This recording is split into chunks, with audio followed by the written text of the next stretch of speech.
เถอะพี่น้องเอ้ยเนาะเปิดภาพมาไปเลยสบายดีไปไซโอ้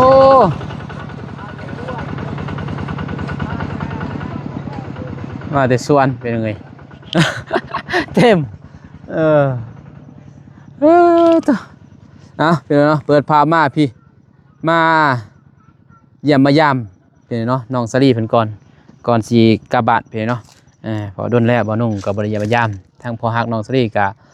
โทรถามอยู่เป็นเนาะทำของทำข่าวทั้งลูกเพิ่นอยู่ให้บ่นุ่งมาเยี่ยมมายามหน่อยเด้อมาเบิ่งมาแย่งแน่เพิ่นว่าเป็นจังไดเนาะสำบ่นุ่งบ่ขาดอีกงานบ่นุ่งก็มาหาน้องเพิ่นเห็นเนาะก่อนเมื่อกราบทักทายสบายดีสวัสดีเด้อพ่อแม่พี่น้องเมื่อสุขสุขคนเห็นเนาะกันยินดีต้อนรับเข้าสู่ซอกบ่นุ่งคือเก่าคือเดิมพ่อแม่พี่น้องเนาะ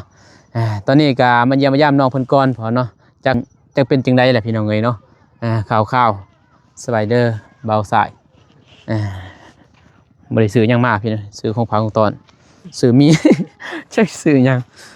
บ่าวนุ่งก็ไม่มีเงินจุกเดี๋ยวนี่ไหนเนาะกินแกบเด้อพี่น้องเด้อบ่าวนุ่งก็ เห็นเลือดจนหมดคิดแก้วแล้ววันนี้บ่าวสายก็เรียนกับบ่มี มันถ่ายคลิปยินบ่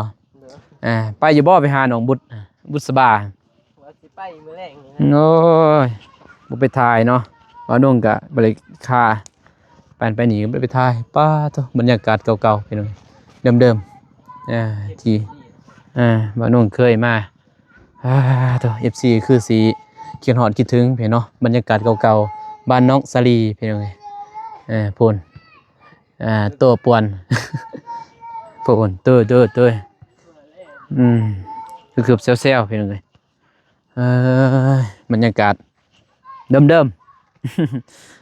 ลืมหมดแล้วเบิ่งลืมบ่าวนุ่งหมดแล้วแท้นี่จ้ะสบายดีทหารเป็นจะได้ปลาโทจะมันดำเถอะเว้ยบ่าวโก้เอ้ยมาดูแลเด้อบ่าวโก้มาดูแลเด้นี่สบายดีไปสบายดีป่ะสบายดีโอ้เป็นเว้ยอาบน้ำบ่าวยังซื้อตัวนี้บ่ซื้อจะได้บ่าวเจมบ่าวเจมจิบ่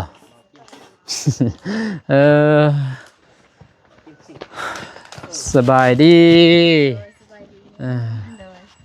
สาวหน่อยเป็นเสียเป็นสาวไอ้เด้จักปีอะนี่16แล้วบ่นี่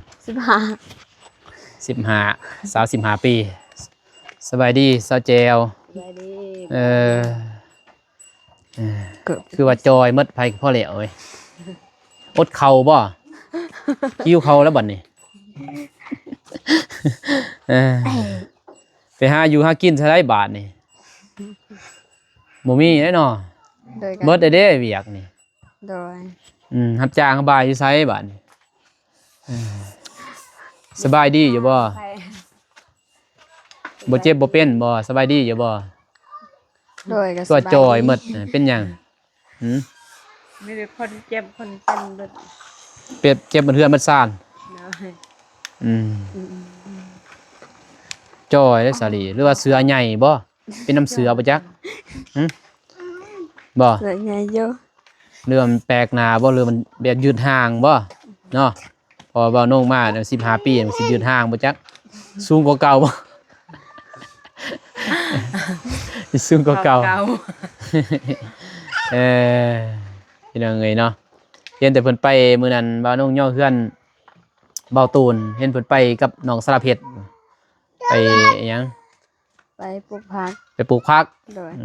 เห็นเพิ่นว่าสิไปนำอยู่แต่ว่าค่าเวียกอีกเป็นไงเนาะมาซื้อมีเพิ่นเนาะคือสิยาเข้าเบิ่งนี่เลาะเลยเบิ่งนาดำอาบน้ำมันเด้อให้ลูกเบิ่งโตเบิ่งพี่น้องเอ้ยถ่ายไลฟ์ก็บ่ได้อีกเด็กหน่อยเอ้าโดยครับเจริญมีหยังมาพากเผามาเนี่ยให้ซื้อมีนี่พี่น้องเนาะเผาสิมาเยี่ยมยามเพิ่นกะพอด้นน่ะดิทั้งพอฮักเพิ่นกะให้บ่นุ่งมาเยี่ยมมาย่ามแหละมาเบิ่งแน่เพิ่นว่า เป็นจังไดกินอยู่กินจังไดเพิ่นว่าเนาะน้ำในใส่ได้อยู่บ่ โดย ฮะ โดยใส่ ได้อยู่บ่ ได้ เออ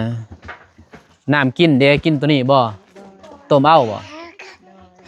ใส่ใส่กันตอง ผู้บ่าวไปไสผู้บ่าว ไปส่งอ้าย หึไปส่งอ้าย โดย อ้ายอยู่ไส อายุเวียง เมื่อ เมื่อเวียง เมื่อเวียง โดย เอาคือบ่ทันมานี่โอ้ขี่รถประมาณ 6 โมงบ่จักแม่นบ่ โดย ขี่โมง6 โมง5 โมงมาแล้วขี่รถเมล์เมื่อเวียง10 โมงบ่ไปแต่10 โมงบ่อยู่แต่มื้อโมง ไปแต่ตอนนั้น4 โมงย่าง 4 โมงย่างก็แม่นแหล้ว ปัญญาณ6 โมง7 โมงบ่จักรถเวียงอะสิขึ้น เราขึ้นแล้ว ขึ้นแล้ว โดย แล้วกำลังมาบ่นี่ โดย เออ รอเนี่ยอัด สบายดีเด้อแม่เฒ่าเด้อมาดุแท้เจ้านี่ สัวใหญ่แท้สัวปลูกกับพวกกาแฟ ก็สบาย เป็นจะได้ เจ็บจนเตาเจ็บมาหลัง เจ็บไปข้างหล่างอีกใส่บ่เฒ่าหั่น ถึง เข้าห้องแล้วบ่เฒ่าบ่แนวนั้นมันเป็นเข้าห้องแล้วบ่แนวนั้นมันเป็น FC เอาไปคอมเมนต์ในซองบ่นงแนวนั้นมันเป็น ติดปากเลยพี่น้อยเนาะโอ้เห็นอยู่ดอกในคลิปเบาสายเบาสายมาเยี่ยมยามเพิ่นปลูกอิหยังตัวนี้พาคุ้มเลยนี่ฮะมีความลับอีหยังอยู่นี่ เฮ้ คือว่ามีความลับนี่เว้ยซ่อนอิหยังอยู่นี่ แดดลาย โอ้งามเด้เนาะงามเลยดิโอ้คันมีซื้อผ้ากันแซงหัน เขามีเงิน แพร่กันแซงใส่ไม่ยังหยอกเอื่อยคันมีผ้ากันแซงจะบ่ใส่ในเรื่องนี่มันก็ได้อยู่เพียงเนาะมันก็บ่คากันนะแต่ต้องเอาแซงเขาอีกตอนเว้นนี่เพิ่นสิเอาขึ้นนี่แม่นบ่ โดย กลางคืนนี่ปกถึกแท้กลางเว้นนี่ปกจักบ่กลางคืนนี่เอาขึ้นหับนั่นน่ะหมอกเด้ยินบ่ โดย ในนั้น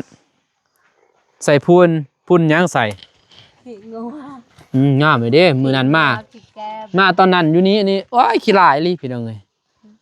จักต้น พันป้าย พันป้ายบ่นี่ โดย โอ้ไปโลกเอาอยู่เด้อ โดย ยินบ่เท่าไรซื้อธงนี่ ตับ1,25,000 นี่ตับหนึ่งก็ได้จักร้อย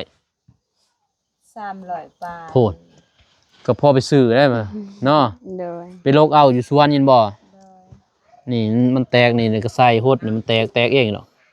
บ่ยากปลูกกาแฟกาเบียนี่ง่ายยินบ่ โดย แต่ต้องดุและมันรักษาอนามัยยังไงสบายดีพ่อเฒ่าอยู่ดีมีแห้งอยู่บ่เบิ่งคือรอคือเก่าอยู่ฮะก็รอคือเก่านี่นะเบิ่งก็เบิ่งเต้ส่งผมยังคือเก่าฮะใส่สุดกับทรงเอน่ะนี่วัยรุ่นแดนเสาร์น่ะ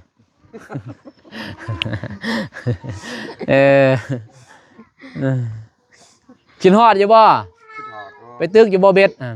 บ่ได้ไปบ่สบาย ย่างบ่คันเบ็ดกันบอกอ่ะ ยัง อยู่อ่ะก็ย่างครบเนาะ ยังครบ ยังถึงอันนั้นหัวหานปลอมตัวนั้นยัง พอหากน้องสลีถามบ่เฒ่าเพิ่นย่างอยู่บ่คันเบ็ดเพิ่นนั่นย่างอยู่ว่ะเห็นเพิ่นไปตึกอยู่มื้อนั้นก็ อืม น้องว่ะ ได้ตึก เออ ฮอดแขนเขาได้เงินซุมือหรือบ่ได้ไปตัดไปเอา มันบ่สบาย แคมก็เที่ยวสวนมีบ่ มีบ่หลายไปตัด2มื้อก็เบิดแหละ โลเท่าไหร่อยู่นี่ โล รักเชื่อ 10,000 โอ้ เป็นตัวแฮง ตัวแหง10บ่ ห้าง โด ซึบ ย โอ้ มันบ่แพง เขา ได้ เขาสั่ง 4,000 เป็น30นี่ เป็น เป็นมัด เป็นกำเอา มัดแบบ เป็นพุทธ 30 พุทธพุทธหนึ่งเท่าไหร่พุทธหนึ่ง20,000 โดย โอ้ก็ดีเด้ ขาย เนาะ กิโลดีกว่าคันคนมันมี กิโลอันได้ แต่ฟุตนี่บ่อยู่ได้มันแหงเด้แหงมันก็โอ้ได้โลหนึ่ง10,000ก็ดีกว่าเอากิโลนั่นแหละเนาะ แม่น เออ พุดหนึ่งก็ได้แล้ว2 โลแม่นบ่2 โล ขายดิบ 4 โล 4,000 สำเร็จแล้วแหละ4 โล 4 โลมันหนักเนาะ แม่ ตีบ่เฮาตีออกบ่ ที่เอา แม่น เออ หมอก็ เขาให้ตาก3-4 มื้อจึงตีได้ อืม เอาบ่อยากให้มันมีแบบมันเขียวอย่างไร พุ่นบ่แม่นบ่ตอนนั้น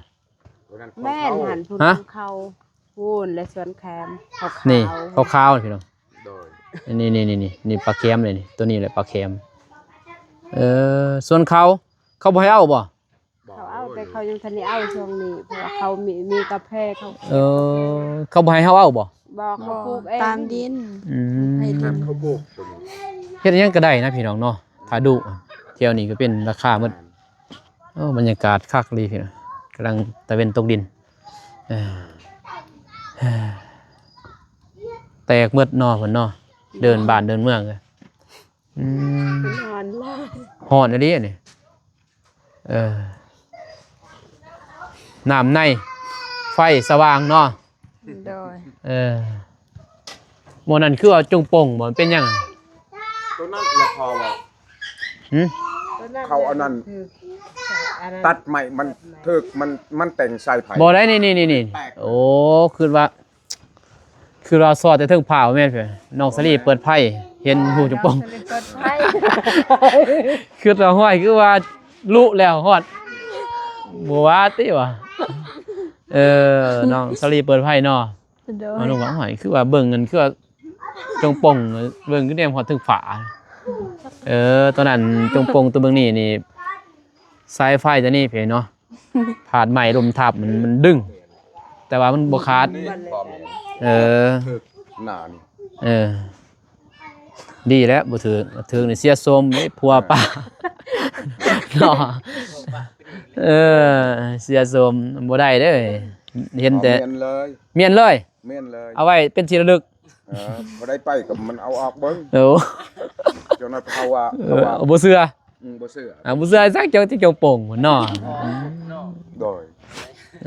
เป็นหลักฐาน มือเขาว่าพอดทุกแอง เออ แล้วไปแจ้งให้เขา มันบ่แม่นอยู่สายไฟเด้มีแต่ห้านั่นแหละเนี่ยเอาตัวเก่าย่างบ่ ยัง เอาตัวเก่าไปเอาน็อตหันใส่เด้อ โดย ให้ทางอายยังพรบ่เบาพรเพิ่นหั่น แม่ ใส่หันให้เด้อ โดย เป็นอยู่ติ โดย หันน่ะนะยันผู้บ่าวปีนหาน้องสลีริบหายตัวสิได้น้องหมู่จุ่มกระทาวิวเอาหยอก เป็นแบบพึงแล้วบินเข้าไป เอาหยอกน้องเพิ่นเถอะ ม่วนเด้อ เอาหยอกบ่เฒ่า ตลกขันม่วน มายามเพิ่นเพิ่นเนาะโซลาร์เซลล์จังไดเนาะ ได้ ดีแล้วโซลาร์เซลล์ทนได้พี่น้องตัวนี้ แต่ว่าสายไฟตัวนี้มันบ่เป็นหยังดอกพี่น้องเนาะทับสำนึงบ่เป็นหยังเพราะว่าของแท้ดิมันซื้อของแท้ตัวนี้พอมันหนาเด้เส้นโตย่างหั่นเส้นย่างก็หนาแล้วก็ทรายก็ฮึกใหญ่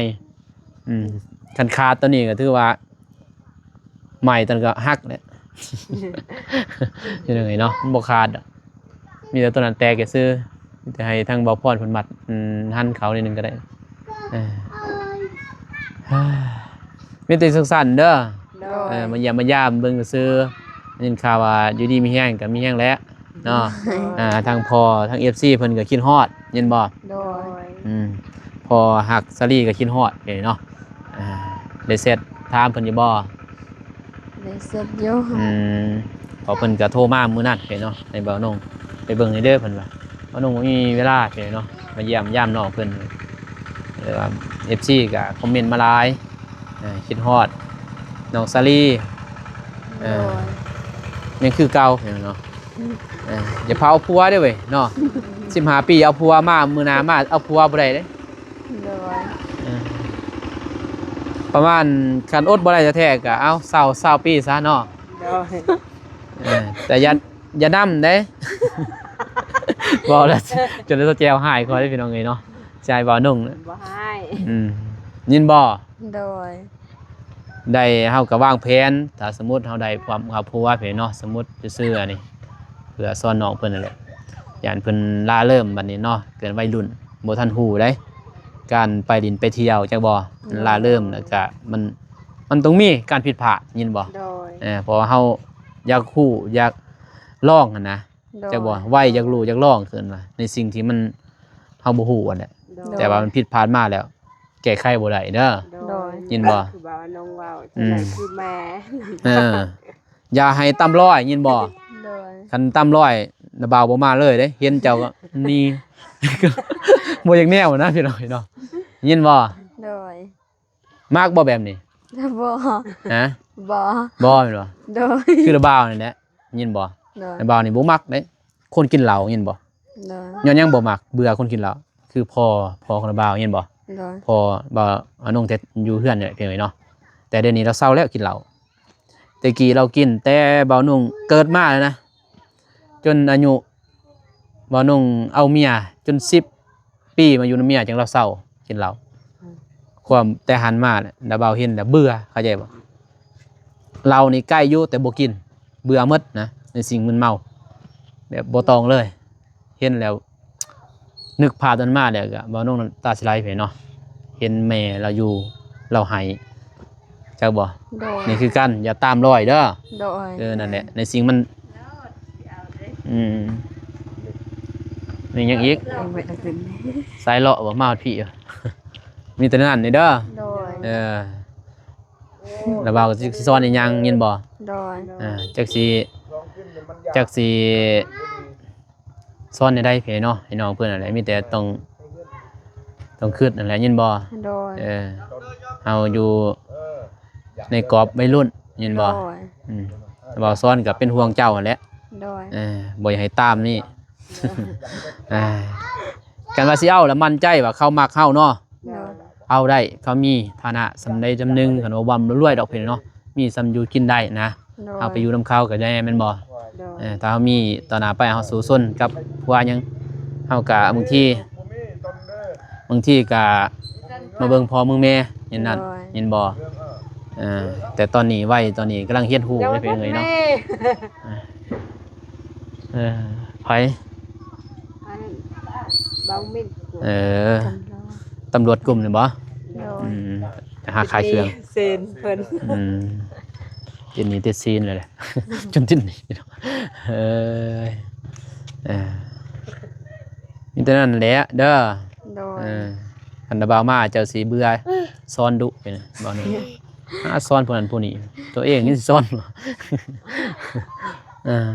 ต้นน้องแหละเฮาถูกเฮาถูก คนซ้อนก็ เฮาถูกแล้วแฮงสิซ้ำเติมดีใจ ย้อนฮักเพิ่นนั่นแหละนี่จึงมาอัปเดตหยังเพิ่นนี่เนาะฮักซ้ำนอกไปตะตอกกระแตงก็ไปเยี่ยมยามยินบ่อย่าเฮ็ดคือคนอื่นคนใกล้ไว้เห็นกันไปเยี่ยมแหน่หิวข้าวก็ไปเด้อบ่าวเอิ้นโลดยินบ่ โดย หิวข้าวไปเฮ็ดกินเองนั่นแหละเป็นของอื่นครัวไปเลยเป็นกันเองเอื้อเจ้าอยู่เฮือนสำบายยินบ่ โดย เพิ่นบ่ได้ว่าหยังเฮ็ดกินไปเยี่ยมไปยามแหน่เอว่าเด้ โดย มื้อขึ้นนั่นก็บอกเพิ่นอยู่เนาะค่าเวียก โดย มือผูกแขน อันนี้ก็3-4แล้วเฮือนนี่ก็ด้นเติบพี่น้องเนาะถ้าอยู่ไกลนี่ยังแฮได้เนาะ โดย น้องสลีไปตาแต้งพอได้แวะหันอยู่เพิ่นมันเข้าซอกเด้เพิ่นก็บ่กล้า จังซั่นเด้อบ่าวกลับก่อนเด้ออยู่ดีมีแฮง โดยเดินทางปลอดภัยใครมาใครไปเด้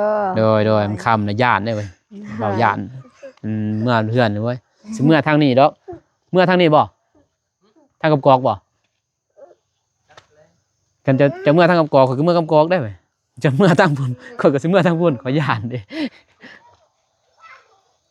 ทางได้ไก่ทางทาแต้นั่นเนาะไก่กลัวตัวนี้โค้งเนาะขึ้นข่อยคุบเลยโดยนั่นแหละกลับก่อนเด้อ โดย โดย คนไทย โอเคมีหยังจะโทรเด้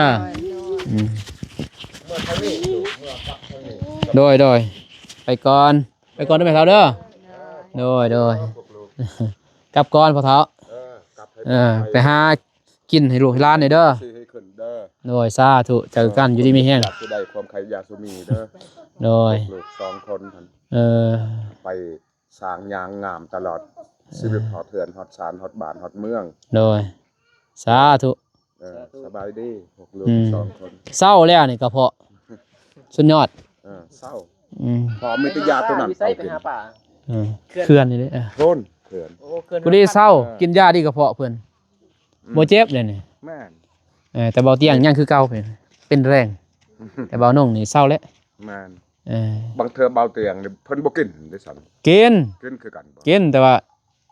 มันเกินนะมันแรงเกิน กระเพาะในลาย หลายชนิด ได้เด้อมันบางเทื่อกระเพาะ มันบ่ถึก ยา มันเกินเด้มัน โรคนี่ถึก มันแพงแห้งเบานุ่งนี่กำลังเริ่มต้น แม่นกินเลยลูกให้มันสบาย เศร้าแล้ว เศร้าเลยบ่คันมันเศร้านี่หยุดกินเด้อ หยุดเลย มันเป็นนะมันเป็นเอากินดิเอากินถึกวันไปเอา ยังอยู่ลูกก็ปลูกไว้จักสิเป็นจักบ่บ่ได้ฮดนี่ปลูกไว้บ่ได้ฮดพี่น้องเอ้ยฝากไว้เด้อ ยังน้ำพอนี่ให้เพิ่น พอ ปะ ตายก็ยังพอน้ำพอนี่ก็ยัง ปลูกอยู่แต่ว่ามันยันบ่ยืนแน่นอนเอาบ่ได้ฮดนี่ แม่น มันไปเลยเด้บ่อยู่เลย อยู่ป่าอยู่สวนนั่นบ่เห็นไผมาหดฮักมันเป็นเด้ เอามันธรรมศาสตร์เด้ แม่น นี่เฮาป้ายในนั่นมันสีดินอันเดียวเนาะ มันบ่คือกัน ดินตัวดินนี่มันสิซุ่มเด้น้ำหมอกลงตัวนั้นมันหมอกบ่ลงที่ปะอยู่เทิงกลับก่อนเด้อ ครับลูก อยู่ดีมีแฮงโดยเว้าแล้วยาวเด้ ก็มายามมาหา โดยเจ้าบ่เคยไปยามข่อยเนาะ นี่ข่อยมายาม อย่าไปเด้ นี่แต่ข่อยไปยามบ่บ่ไปยามเฮาแนวเนาะจังได๋เจ้าก็เบื่อเขาแล้วยามเลยเอาไงเนาะบ่น้องโดยโอเคพอโดยไปพี่น้องเอ้ยเนาะบ่น้องก็สิเดินทางกลับก่อนมันเยี่ยมมายามน้องสลีเพิ่นเนาะก็บอกสอนน้องเพิ่นเล็กๆน้อยๆแหละเพราะว่าน้องเพิ่นก็กำลังเกินว่าอยู่ในการเรียนรู้เพิ่นเนาะก็เป็นห่วงเป็นใยน้องเพิ่นคือเก่าฮักแพงน้องเพิ่นคือเก่าเพิ่นเนาะโอเคพี่เนาะคลิปนี้บ่น้องกับบ่าวซ้ายก็สิจบคลิปเพียงเท่านี้ก่อนพ่อแม่พี่น้องเนาะก็ขอบใจขอบคุณทั้งผู้ใหญ่ใจบุญทุกท่านที่เข้ามาติดตามรับชมพี่เนาะก็ให้กำลังใจบ่าวน้องตลอดมาแล้วกับทีมงานพี่เนาะก็ขอให้ FC ทุกท่านและผู้ใหญ่ใจบุญทุกท่านอยู่ดีมีแฮงเมื่อสู่คนเด้อพี่น้องเอ้ยเนาะพบกันใหม่คลิปหน้าคลิปนี้ขอกล่าวคำว่าสบายดีพี่น้องไปบ๊ายบายบ่าวซ้าย